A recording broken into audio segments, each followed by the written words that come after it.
कि सिर्फ 125 सीआरपीसी का केस कर देने से आप पति को घबराने की ज़रूरत नहीं है, बल्कि जब आपके सामने ये पिटीशन आती है तो आपने इन 3 चीज़ों पर सबसे ज़्यादा फोकस करना है।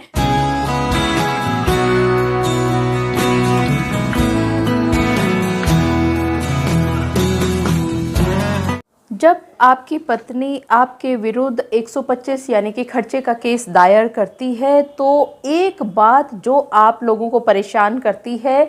कि ऐसी कौन कौन सी तरीके हो सकते हैं जिससे कि आपको अपनी पत्नी को खर्चा ना देना पड़े। अक्सर आप लोग यही प्रश्न पूछा करते हैं। तो आज के इस वीडियो में आप सभी के साथ मैं उन सभी एसेंशियल कंडीशंस के बारे में जिक्र करूंगी कि मेंटेनेंस ग्रांट करते समय क्या क्या एसेंशियल कंडीशंस का ध्यान रखा जाना चाहिए। जी हाँ, आप सभी ने बिल्कुल ठीक समझा। आज की इस वीडियो में मैं आप सभी के साथ उन्हीं सब कंडीशंस के बारे में चर्चा करूंगी कि किन किन विशेष बातों का ध्यान रखा जाता है जज साहब के द्वारा जब जज साहब आपकी पत्नी के फेवर में मेंटेनेंस यानी कि खर्चा बांधा करते हैं।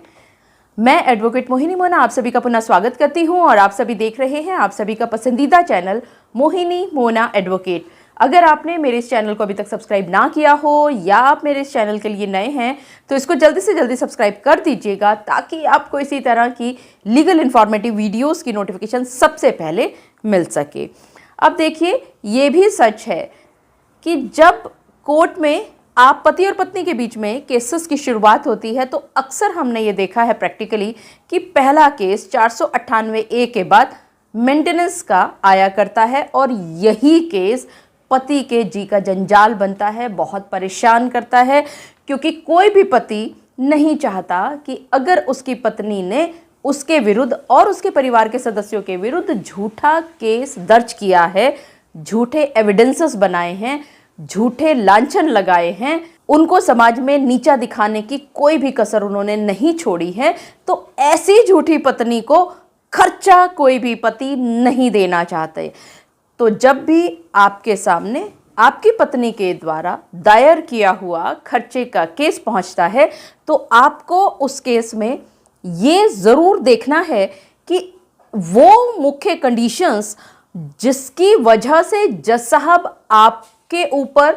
खर्चा निर्धारित कर देंगे या आपके ऊपर खर्चा बांध देंगे कि आपको अपनी पत्नी को हर महीने इतना पैसा देना है। तो आइए चलते हैं, विस्तार से समझते हैं कि वो कौन कौन सी शर्तें हो सकती हैं। सबसे पहली शर्त जिस पर जज साहब का फोकस सबसे ज़्यादा होता है वो है sufficient means to maintain wife, यानी कि जज साहब 125 के केस में खर्चा बांधते समय सबसे पहले ये देखा करते हैं कि वो पति जिसके खिलाफ ये केस दर्ज किया गया है, पत्नी पैसा मांग रही है, खर्चा मांग रही है, तो क्या वो व्यक्ति, वो पति अपनी पत्नी को मेंटेन करने के लिए यानी कि उसका खर्चा उठाने के लिए उसके पास सफिशिएंट मीन्स हैं, यानी कि वो हेल्दी है, हष्ट-पुष्ट है, एबल बॉडीड है, उसके शरीर में कोई भी कमी नहीं है, वो बहुत अच्छी तरह से उसके जहाँ हाथ होने चाहिए वहाँ हाथ है, जहाँ पैर होने चाहिए वहाँ पैर है, यानी कि वो विकलांग नहीं है किसी भी तरह से। इसके साथ साथ ये भी देखा जाता है कि उस व्यक्ति की अर्निंग कैपेसिटी कैसा है और उसकी एबिलिटीज़ कितनी है, यानी वो कितना पढ़ा लिखा है, क्या काम करता है, कितना कमा रहा है इत्यादि। तो सेक्शन 125(1) सीआरपीसी में जज साहब सबसे पहले इस बात पर फोकस करते हैं कि जिस व्यक्ति से खर्चा मांगा जा रहा है वो व्यक्ति उस पत्नी का खर्चा उठाने के काबिल है या नहीं है। इसके बाद जज साहब जिस बात पर सबसे ज़्यादा फोकस किया करते हैं वो ये है नेग्लेक्ट और रिफ्यूज़ल टू मेंटेन वाइफ, यानी कि इस पत्नी को ये साबित करना होगा कि उसके पति ने उसको नेग्लेक्ट यानी कि ध्यान नहीं दिया जिस पर, या खर्चा देने से उसने मना कर दिया है। सिर्फ खर्चे का केस कर देने से, सिर्फ उसमें कुछ सबूत लगा देने से, उसमें सैलरी स्लिप लगा देने से, ITR दिखा देने से, उसके अंदर पासबुक की डिटेल्स भर देने से, पासबुक की कॉपीज जमा कर देने से खर्चा नहीं मिलेगा। बल्कि आप पति को ये देखना होगा कि जो आपकी पत्नी ने आपके विरुद्ध केस दायर किया है उसमें क्या वो इस बात को दिखा पा रही है कि आपने उसको नेग्लेक्ट किया है, आपने उसको मेंटेन करने से मना कर दिया है।